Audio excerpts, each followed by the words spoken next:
Doctor ইউনূসের সঙ্গে দ্বন্দ্বে না জড়ানোর পরামর্শ খালেদা জিয়ার।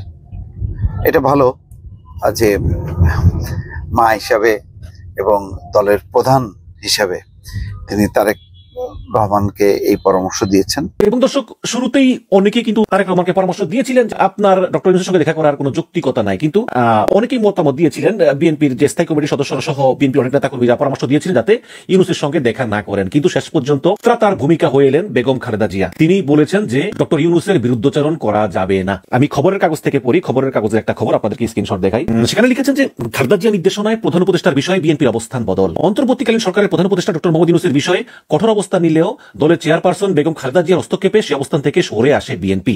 জানা গেছে খালেদা জিয়া ইউনূসের নেতৃত্বাধীন সরকারের বিরুদ্ধে সংঘাতে না যাওয়ার জন্য দলটির সিনিয়র নেতাদের পরামর্শ দিয়েছেন। এই মুহূর্তে দেশের সবচেয়ে আলোচিত বিষয় হচ্ছে প্রধান উপদেষ্টা ডক্টর মোহাম্মদ ইউনূসের সঙ্গে বিএনপির ভারপ্রাপ্ত চেয়ারম্যান তারেক রহমানের বৈঠক। আসসালামু আলাইকুম ওয়া রাহমাতুল্লাহি ওয়া বারাকাতুহু। দেশ ও দেশের বাইরে দূর দূরান্ত থেকে যারা এই মুহূর্তে ভিডিও দেখছেন তাদেরকে অনুরোধ করব দয়া করে পুরো ভিডিও সম্পূর্ণ ধৈর্য সহকারে দেখবেন। খুবই গুরুত্বপূর্ণ এবং অত্যন্ত ইম্পর্টেন্ট ভিডিও নিয়ে উপস্থিত হয়েছি প্রিয় দর্শক আপনাদের মাঝে। আপনারা সকলে হয়তো ইতিমধ্যে অবগত আছেন, শুক্রবার লন্ডনে তারেক রহমান এবং ডক্টর ইউনূসের মধ্যে একটা বৈঠক অনুষ্ঠিত হবে এবং সেই বৈঠক নিয়ে নানা জল্পনা কল্পনা দেশের রাজনৈতিক অঙ্গন জুড়ে ইতিমধ্যে নানাবিধ আলোচনা শুরু হয়ে গেছে। প্রিয় দর্শক শ্রোতা মণ্ডলী, এই তারেক রহমান এবং ডক্টর ইউনূসের এই বৈঠক নিয়ে অনেকে অনেক ধরনের কথোপকথন বলতেছে, অনেক ধরনের আমরা কথা শুনছি। তবে এরই মধ্যে একটি বিষয় গণমাধ্যমে উঠে এসেছে, একটি গুরুত্বপূর্ণ সংবাদ। সেটি হচ্ছে তারেক রহমানকে কঠোর নির্দেশ দিয়েছে খালেদা জিয়া যে ডক্টর ইউনূসের সঙ্গে যেন কোনো দ্বন্দ্বে না জড়ায় তারেক রহমান এবং সকল বিভেদ ভুলে যেন সম্মানের সহিত ডক্টর ইউনূসের সঙ্গে বৈঠকে অংশগ্রহণ করে তারেক রহমান। এমনই নির্দেশনা দিয়েছে বেগম খালেদা জিয়া। বিএনপি চেয়ারপারসন বেগম খালেদা জিয়া তিনি বলেছেন তার ছেলে তারেক রহমানকে যে কোনো ধরনের অসম্মান যেন না করা হয় ডক্টর ইউনূসকে। প্রিয় দর্শক শ্রোতা মণ্ডলী, একই সাথে তারেক রহমানকে নির্দেশ দেওয়া হয়েছে, বিএনপি নেতাকর্মীদের নির্দেশ দিয়েছেন বিএনপি চেয়ারপারসন খালেদা জিয়া।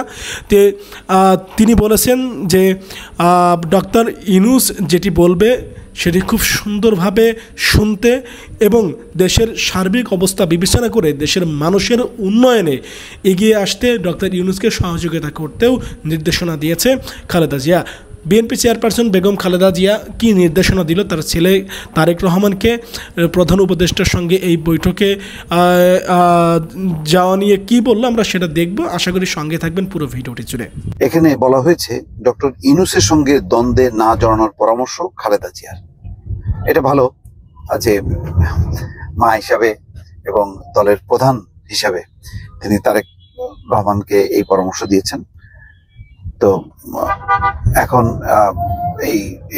এটা একটা নতুন ইস্যু, অর্থাৎ ডক্টর মোহাম্মদ ইউনূস সাথে যাতে কোনো হার্ড লাইনে কথাবার্তা না হয়, দলের পক্ষ থেকে যেটা বলার দরকার, যেটা সবসময় বিএনপি বলে, সেটাই হয়তো উল্লেখ করতে বলেছেন এবং বলেছেন যে মানে যাতে খুব সফট ভঙ্গিতে বিষয়গুলো উপস্থাপন করা হয় এবং ডক্টর মোহাম্মদ ইউনূস যাতে সেটি মানে তার উপরে মনোযোগ দিতে পারে।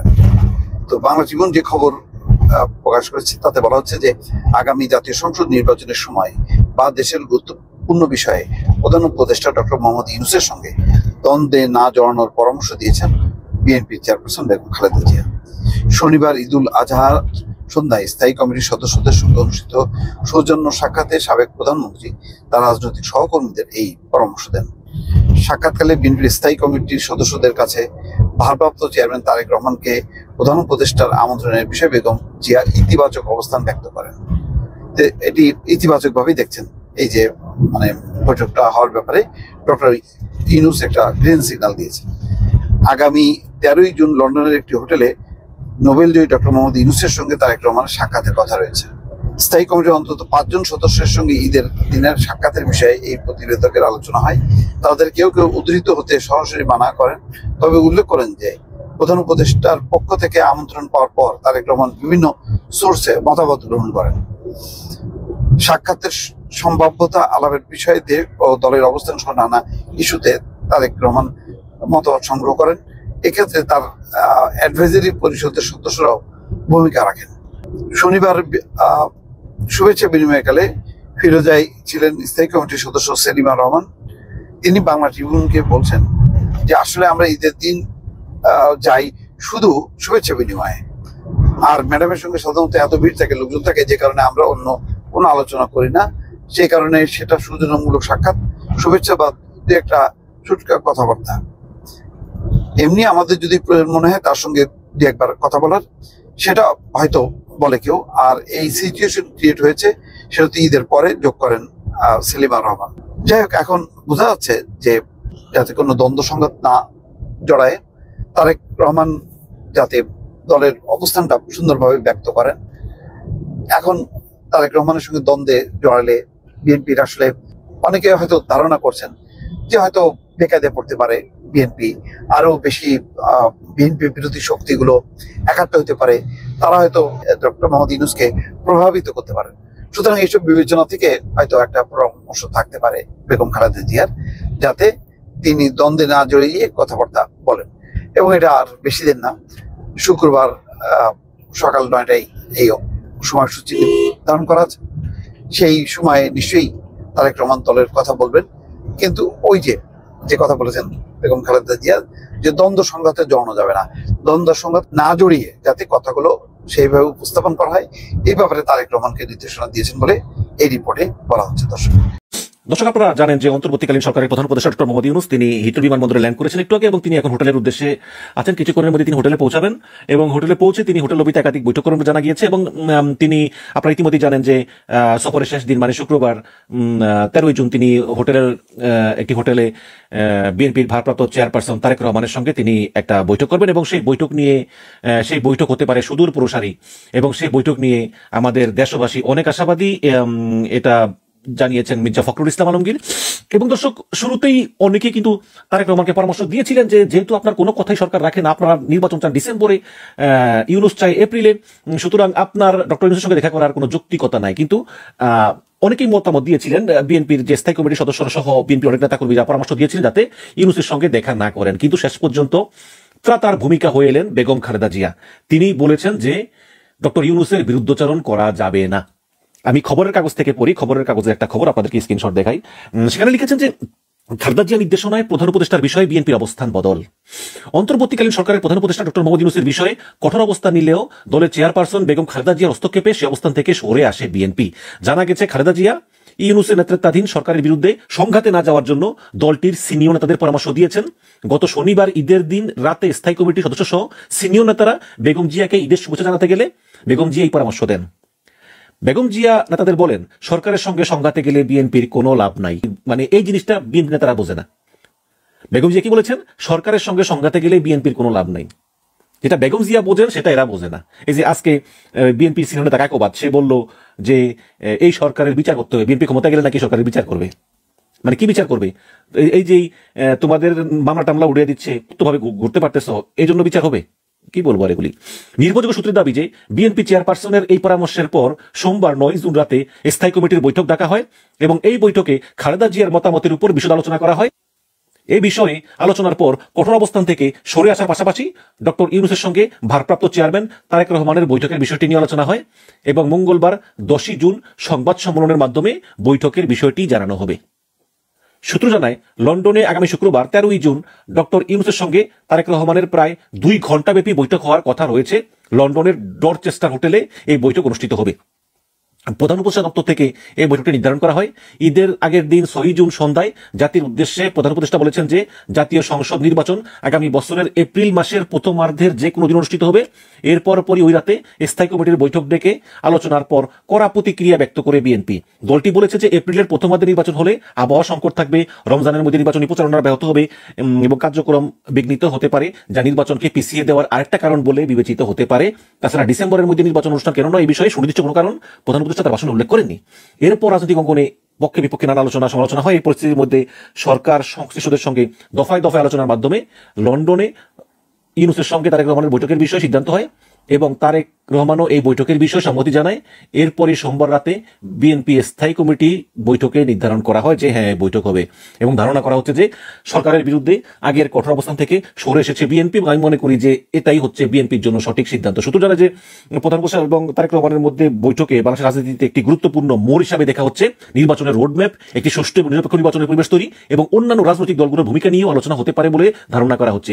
এবং নির্বাচনের আগে প্রধান উপদেষ্টা ডক্টর ইউনূস এবং বিরোধী দলের একজন শীর্ষ নেতার মধ্যে এই ধরনের উচ্চ পর্যায়ের আলোচনা দেশের রাজনৈতিক ভবিষ্যৎ নিয়ে নতুন জল্পনা কল্পনা জন্ম দিয়েছে, এবং এই আলোচনার ফলাফল দেশের রাজনৈতিক অস্থিরতা কমাতে এবং একটি গ্রহণযোগ্য নির্বাচনের পথ প্রশস্ত করতে সহায়ক হবে কিনা তা এখন দেখার বিষয়। আপনারা জানেন যে রাজা চার্লসের কাছ থেকে কিং চার্লস হারমোনি অ্যাওয়ার্ড তিনি নেবেন, ব্রিটিশ প্রধানমন্ত্রী কিয়ার স্টারমারের সঙ্গে বৈঠক করবেন, এবং পাশাপাশি প্রধান উপদেষ্টা যুক্তরাজ্যের নীতি গবেষণা প্রতিষ্ঠান চ্যাথাম হাউসে আয়োজিত এক সংলাপেও তিনি অংশ নেবেন, এবং এই সংলাপে অংশ নিয়ে তিনি 14ই জুন তার দেশে ফেরার কথা রয়েছে। তার মানে একদম সফরের শেষ দিকেই তিনি বৈঠক করবেন। এবং আপনারা জানেন যে এমিরেটস এয়ারলাইন্সের একটি ফ্লাইটে তিনি এই মাত্র হিথ্রো বিমানবন্দরে পৌঁছেছেন, এবং তাকে স্বাগত জানিয়েছেন যুক্তরাজ্যে নিযুক্ত বাংলাদেশের হাইকমিশনার আবিদা ইসলাম, এবং ব্রিটিশ রাজার প্রতিনিধিরাও সেখানে ছিলেন। এটা লন্ডনে বাংলাদেশের হাইকমিশনারে নিযুক্ত প্রেস মিনিস্টার আকবর হোসেন এটা জানিয়েছেন। এবং আজকে তিনি লবিতেই বেশ কয়েকটি বৈঠক করবেন, এবং বিমানবন্দর থেকে সেন্ট্রাল লন্ডন হোটেলে পৌঁছে তিনি নাস্তা সেরেই বেশ কয়েকটি বৈঠকের সূচি রয়েছে। তার মধ্যে আজকেই তার সঙ্গে দেখা করবেন অল পার্লামেন্টারি গ্রুপের সদস্যরা। এই গ্রুপের সদস্য চেয়ারম্যান আফসানা বেগম একজন বাংলাদেশি বংশোদ্ভূত ব্রিটিশ এমপি, এবং এই মহিলা কিন্তু খুবই ফ্যাসিবাদ বিরোধী আন্দোলনে আমাদেরকে সহায়তা দিয়েছেন একজন ব্রিটিশ এমপি হয়ে। কিন্তু আমরা যে সহায়তা শেখ হাসিনার ভাগ্নি তো নিজেই এমপি, সে তো আর সহায়তা করবে না খালার বিরুদ্ধে, কিন্তু আরেকজন আছে রুশনার আলী, তার কাছ থেকে আমরা পাইনি। তো আমরা ওনার কাছ থেকে পেয়েছি আফসানা বেগমকে ধন্যবাদ। এই আর কি। তো এখন প্রধান উপদেষ্টা প্রেস সচিব শফিকুল ইসলাম তিনি মঙ্গলবার লন্ডনে প্রেস ব্রিফিং করতে পারেন। আসলে এই হচ্ছে ঘটনা। তো যাই হোক, শেষ পর্যন্ত বেগম জিয়া আরেকবার বিএনপিকে একটা সঠিক উপদেশ দিলেন, এবং সেই উপদেশটা যদি বিএনপি রাখে, যদিও বিএনপি অলরেডি রাখা শুরু করেছে, কারণ তারেক রহমানের সঙ্গে ডক্টর ইউনূসের বৈঠকটা হয়েছে, এটা একটা ভালো দিক। কিন্তু বিএনপি যে আন্দোলনের নামে ঘোষণা দিয়েছে ডিসেম্বরের নির্বাচনের দাবিতে, এটা যদি করে তাহলে কিন্তু বিএনপির বিরাট ভুল। এটা বেগম জিয়া বুঝতে পারছেন, কিন্তু অন্যান্য নেতারা কতটুকু বুঝতে পারছেন সেটাই হচ্ছে বিষয়। যাই হোক, বেগম জিয়াকে ধন্যবাদ যে সঠিক সময়ে সঠিক উপদেশ দেওয়ার জন্য।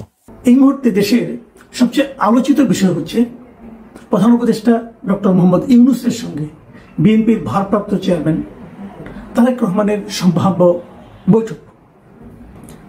বৈঠকটা হবে ইংল্যান্ডে, এবং ডক্টর ইউনূস এখন এরই মধ্যে লন্ডনে পৌঁছে গেছেন। উনি অবশ্য গিয়েছেন ওনার একটা ব্যক্তিগত কারণে, উনি একটা পুরস্কার পেতে যাচ্ছেন। আর এরই সঙ্গে দেশের একটা কাজ আছে, সেটা হচ্ছে বিদেশে পাচারকৃত অর্থ, বিশেষ করে ইংল্যান্ডে পাচারকৃত যে অর্থ, সেই অর্থ ফেরত আনার জন্য কোনো কিছু করা যায় কিনা এটা নিয়ে ইংল্যান্ডের কর্তৃপক্ষের সঙ্গে কথা বলা গুরুত্বপূর্ণ বিষয়, কোনো সন্দেহ নেই।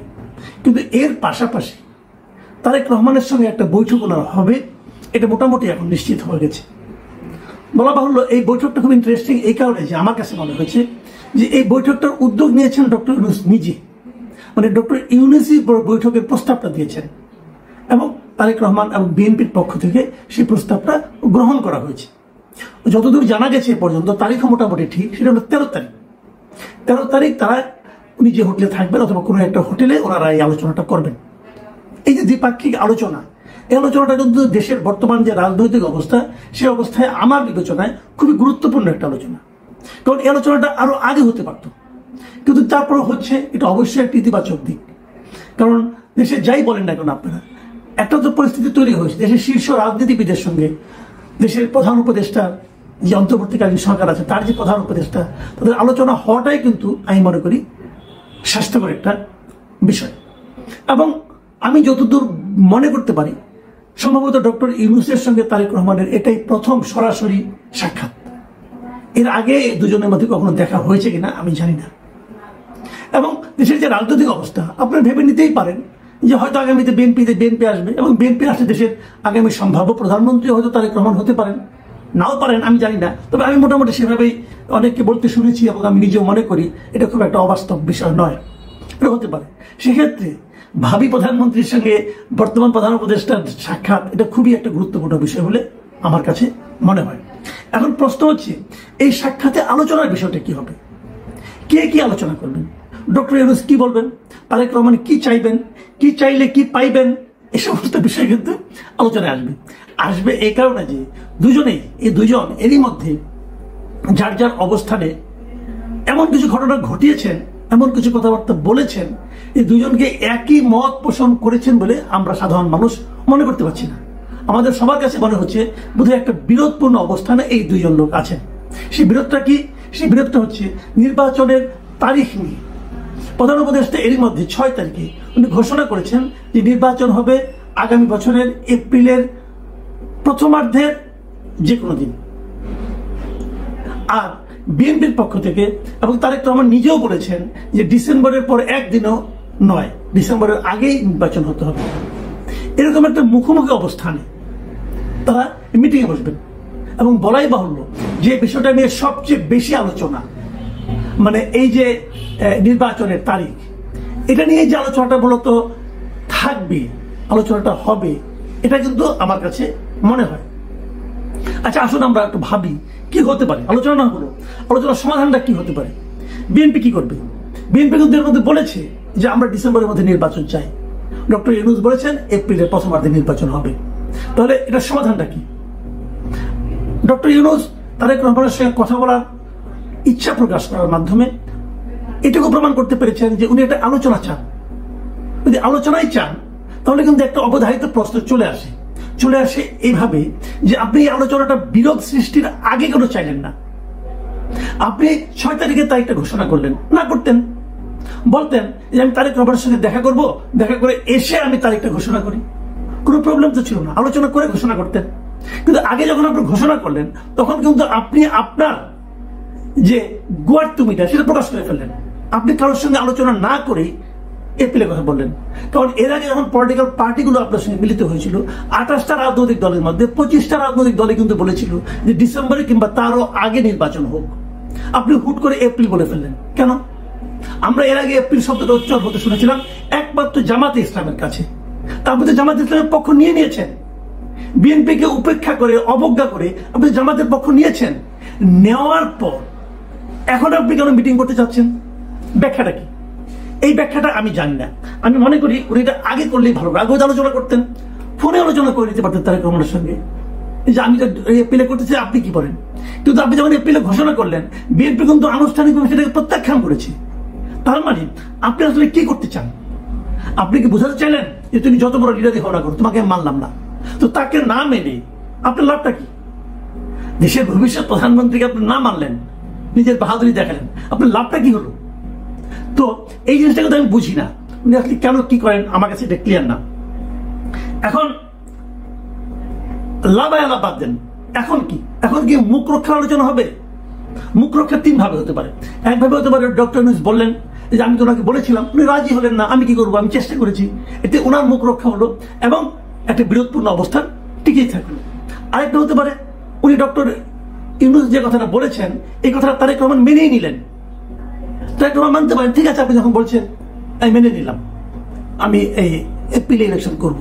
সেক্ষেত্রে আবার বিএনপির মধ্যে একটা কথা হতে পারে যে কেন উনি মানলেন, উনি তাহলে মানলেন যে আগে আবার প্রত্যাখ্যান করলেন, এগুলো হতে পারে। সেক্ষেত্রে তারেক রহমানের একটা লজিক থাকবে, উনি বলতে পারেন একজন সিনিয়র মানুষ বলেছেন, সরকার প্রধান বলেছেন, রিকোয়েস্ট করেছেন, আমি মেনে নিয়েছি। এটা হতে পারে। এটা কেন হতে পারে এই আলোচনাটা আমি বলছি। এই আলোচনাটা মূল কারণ হলো আপনারা নিশ্চয়ই জেনেছেন ঈদের দিন বিএনপির কিছু নেতা গিয়েছিলেন বেগম খালেদা জিয়ার সঙ্গে সাক্ষাৎ করতে। আমি বিভিন্ন নিউজে দেখলাম যে সেখানে, এবং একজন রিপোর্টার আমাকে বলেছেন যে উনি একাধিক স্থায়ী কমিটির সদস্যের সঙ্গে আলাপ করেছেন, তারা যেটা বলেছেন যে খালেদা জিয়ার মনোভাবটা হলো যে কোনো বিরোধ নয়, প্রধান উপদেষ্টার সঙ্গে আলোচনা করেই সমাধানটা করতে হবে। তার মানে উনি সরাসরি বিরোধপূর্ণ অবস্থায় যেতে চাচ্ছেন না খালেদা জিয়া যাচ্ছেন, মানে উনি পরামর্শ আকারে দিয়েছেন। এই পরামর্শটা কিন্তু তারেক রহমান গ্রহণ করতে পারেন। উনি বলতে পারেন যে আমার মা বলেছেন, অথবা উনি দলের নেত্রী উনি বলেছেন, আমি পরামর্শটা গ্রহণ করলাম, হতে পারে। এতে তারেক রহমানের খুব একটা ইজ্জত চলে যাবে না, এটা একটা সমাধান হতে পারে। অথবা ডক্টর ইউনূসও কিন্তু উদারতার পরিচয় দিতে পারেন। কি দিতে পারেন? উনি বলতে পারেন ঠিক আছে আসেন আমরা একটা মাঝামাঝি পর্যায়ে আসি, আমি একটু এগিয়ে আসি, আপনি একটু পিছিয়ে যান। তার মানে ডিসেম্বর টু এপ্রিল এর মাঝে যে কোনো একটা সময় হতে পারে। সেটা কোন সময় হবে তাহলে? আমি আগেও একটা অনুষ্ঠানে বলেছিলাম যে মাঝখানে এই সময়গুলো কিভাবে ঝামেলা করছি। ফেব্রুয়ারি মাসে রোজা শুরু হবে, ফেব্রুয়ারি পর মার্চ মাসে এসএসসি পরীক্ষা শুরু হবে, তারপরে এইচএসসি পরীক্ষা আছে। কাজে এপ্রিল কিন্তু খুব সুবিধাজনক সময় না, খুবই একটা আপত্তিকর সময় আমার বিবেচনায়। জানুয়ারিটা হতে পারে। তাহলে কি আমরা মাঝামাঝি পর্যায়ে আসবো? হতে পারে, আমি জানি না। তবে যে জিনিসটা আমি বলবো, সবচেয়ে ভালো হয় যদি উভয় পক্ষে কিছুটা ছাড় দেয়। সেটা জানুয়ারি হতে পারে, উভয় পক্ষ ছাড় দিল, উভয়েরই আপনার ইগো কনফ্লিক্ট হলো না, উভয় একটা আন্ডারস্ট্যান্ডিং আসলো, একটা শান্তিপূর্ণ সহাবস্থান হলো। কিন্তু যদি গো ধরে থাকেন দুজনই, তাহলে কিন্তু সংঘাত অনিবার্য। এবং এই সংঘাতের যে চাপ, এই সংঘাতের যে নেতিবাচক প্রতিক্রিয়া, সেটা জাতি হিসেবে আমাদের পক্ষে বহন করা কতটা সহজ হবে, এটা নিয়ে কিন্তু আমার সন্দেহ আছে। আমি আগেই বলেছি এবং সবসময় যেটা বলি, আমরা সংঘাত চাই না। আমরা এমন একটা পরিস্থিতি চাই যেন শান্তিপূর্ণভাবে এদেশের মানুষ ভোট দিতে পারে এবং তারা তাদের পছন্দের দেশ শাসক, যারা শাসন করবে তাদেরকে নির্বাচন করে নিতে পারে। সেই পরিবেশটা সুন্দরভাবে করে দেওয়াই হচ্ছে এই অন্তর্বর্তীকালীন সরকারের প্রধান এবং একমাত্র কাজ। বাকি আলোচনা পরে হবে। আসসালামু আলাইকুম রহমতুল্লাহি ওয়া বারাকাতুহু। সম্মানিত দর্শক, বাংলাদেশের রাজনীতি এখন লন্ডনমুখী। আমরা যারা বাংলাদেশে আছি তারা প্রায় সবাই লন্ডন থেকে কি সিদ্ধান্ত আসে সেই বিষয়ের উপর অধীর আগ্রহে নজর রাখছি। কারণটা হলো, বাংলাদেশের এই মুহূর্তে ক্ষমতার যে প্রতিভূ, এবং বলা হয়ে থাকে যে নির্বাচন হলে যারা ক্ষমতায় আসবেন তাদের প্রধান নেতা এখন লন্ডনে আছেন। আবার অন্যদিকে এখন এই মুহূর্তে রাষ্ট্র পরিচালনায় নিযুক্ত ডক্টর মোহাম্মদ ইউনূস, তিনিও লন্ডন গিয়েছেন। তার এই লন্ডন গমন নিয়ে পক্ষে বিপক্ষে নানা রকম কথাবার্তা রয়েছে। প্রথম দিকে যেটা বলা হলো যে তিনি ইংল্যান্ডে গেছেন, মূলত ইংল্যান্ডের যে রাজা তার একটি পুরস্কার রয়েছে, বিভিন্ন সেক্টরে তিনি গুণী ব্যক্তিদের পুরস্কার দেন এবং তিনি সেই পুরস্কার ডক্টর মোহাম্মদ ইউনূসকেও এবছর দেবেন। তো আমরা যারা সাধারণ মানুষ তারা সরকারের সেই কথা বিশ্বাস করলাম।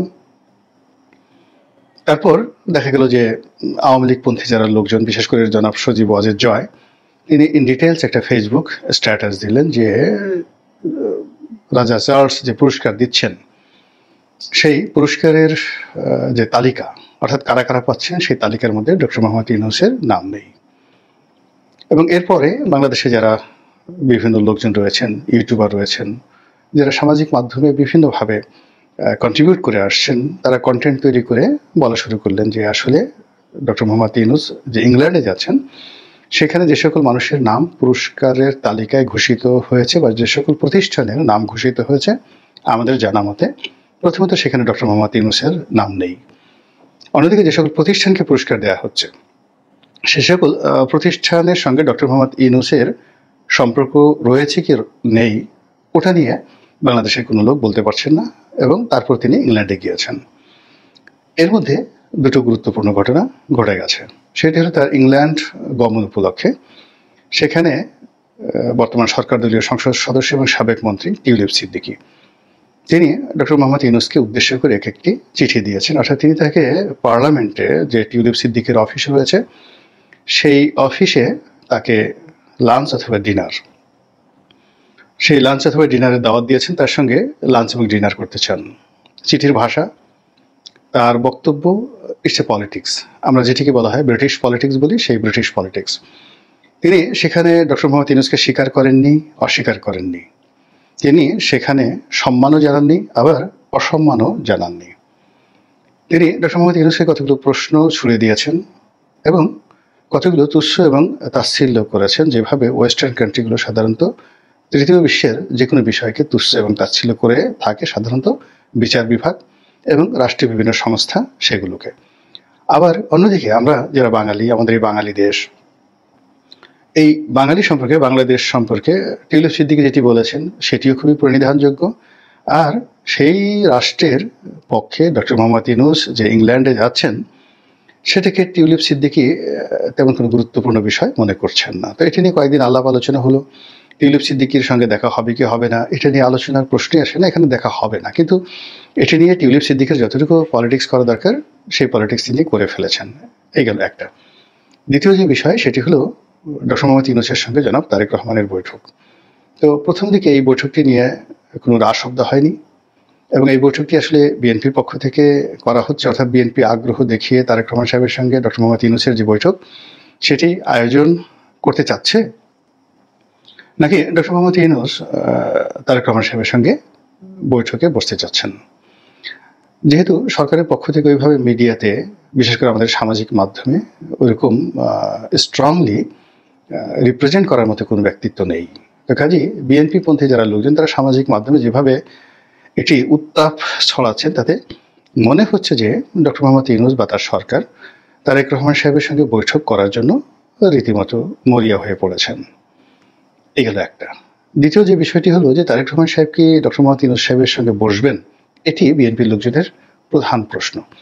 অন্যদিকে বিএনপি মনে করছে যে তারেক রহমান সাহেব যদি ডিজায়ার করেন বসার জন্য, অনুমতি দেন বা তিনি রাজি হন, তখন ডক্টর মোহাম্মদ ইউনূস তার সঙ্গে বৈঠক করতে বাধ্য ইংল্যান্ডের মাটিতে। এখানে ডক্টর মোহাম্মদ ইউনূসের ইচ্ছা অনিচ্ছা বলে কিছু আছে, এরকম সামাজিক মাধ্যমে যারা বিএনপির পক্ষে কথাবার্তা বলছেন তারা অন্তত সেই জিনিসটি প্রকাশ করছেন না।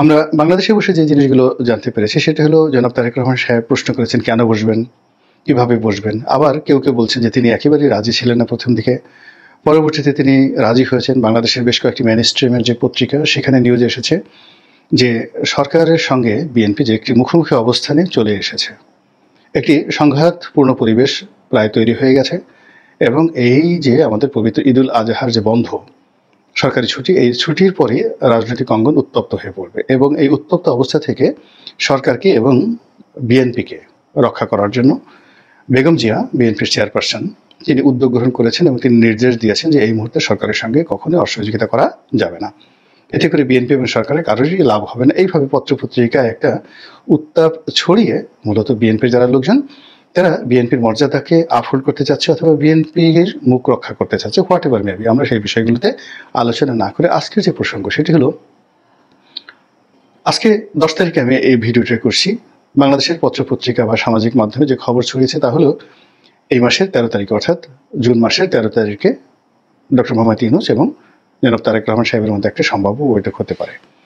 এখন এই বৈঠকে কি আলোচনা হবে আমরা এখান থেকে অনেক আন্দাজ করছি, মানে বিএনপি যারা লোকজন তারা আন্দাজ করছেন যে ডক্টর মোহাম্মদ ইউনূস যে নির্বাচনটি করতে চাচ্ছেন এপ্রিল মাসে, সেটিকে বিএনপি বা জনাব তারেক রহমান সাহেব ফেব্রুয়ারি মাসে নিয়ে আসার জন্য তার প্রতি অনুরোধ জানাবেন, চাপ প্রয়োগ করবেন বা দাবি জানাবেন বা তিনি প্রস্তাবনা দিবেন বা তাকে কনভিন্স করার চেষ্টা করবেন। আর জনাব ডক্টর মোহাম্মদ ইউনূস তিনি যদি এই দাবি মেনে নেন তাহলে তার কোনো কথাই রইল না, ফেব্রুয়ারি মাসে নির্বাচন হবে এবং ফেব্রুয়ারি মাসে নির্বাচন হওয়ার জন্য রাজনৈতিক দলগুলো মোটামুটি ঐক্যমত্যে পৌঁছে গেছে। জামাতও বলেছে যে ফেব্রুয়ারি মাসে নির্বাচন হতে পারে, তাহলে তার কোনো সমস্যা রইল না। আর এরকম যদি একটা সরল সমীকরণ হয়ে যায় ফেব্রুয়ারি মাসে নির্বাচন হবে, তাহলে তার কোনো অনিশ্চয়তা থাকলো না। ডক্টর মোহাম্মদ ইউনূস একটি নির্বাচন দিবেন, বিএনপি ক্ষমতায় আসবে, আর ডক্টর মোহাম্মদ ইউনূস ক্ষমতা হস্তান্তর করে সসম্মানে তার জায়গাতে পৌঁছে যাবেন, এটাই আপাতত মনে হচ্ছে। কিন্তু ঘটনা কি এত সহজ? রাজনীতি কি এতটা সরল? সম্মানিত বন্ধুগণ, দর্শক শ্রোতা মণ্ডলী, আপনারা দেখতে পারলেন। ব্যক্তিগত মতামত অবশ্যই কমেন্টে জানাবেন, আপনারা কি বলতে চান, আপনাদের ওপিনিয়নটা কি থাকবে, আপনারা কি বলবেন। সম্মানিত বন্ধুগণ, দর্শক শ্রোতা মণ্ডলী, ভিডিওটি অবশ্যই বেশি বেশি শেয়ার করবেন, মানুষের কাছে ছড়িয়ে দিন। আপনারা কি মনে করেন দেশের প্রেক্ষাপট কি পরিবর্তন হবে তারেক রহমান এবং ডক্টর ইউনূসের এই বৈঠকের মাধ্যমে? আমাদের দেশের মানুষের ভাগ্য কি পরিবর্তন হবে? প্রিয় দর্শক শ্রোতা মণ্ডলী, দেশের ভবিষ্যৎ কি পরিবর্তন হবে? আপনারা কি মনে করছেন কোনো ভালো সুখবর কি বয়ে আনবে? সম্মানিত বন্ধুগণ, দর্শক শ্রোতা মণ্ডলী, আপনারা কমেন্ট করে জানাবেন আপনাদের মূল্যবান মতামতটা, কি ভাবছেন। এবং বিএনপি চেয়ারপারসন বেগম খালেদা জিয়া তিনি যে গুরুত্বপূর্ণ নির্দেশনা দিয়েছেন তার ছেলে তারেক রহমানকে, সেই নির্দেশনার প্রেক্ষাপটে আপনারা কি বলবেন? অবশ্যই কিছু একটা লিখবেন কমেন্টে। ভালো থাকবেন, সুস্থ থাকবেন। আল্লাহ হাফেজ। আসসালামু আলাইকুম রহমতুল্লাহি ওয়া বারাকাতুহু।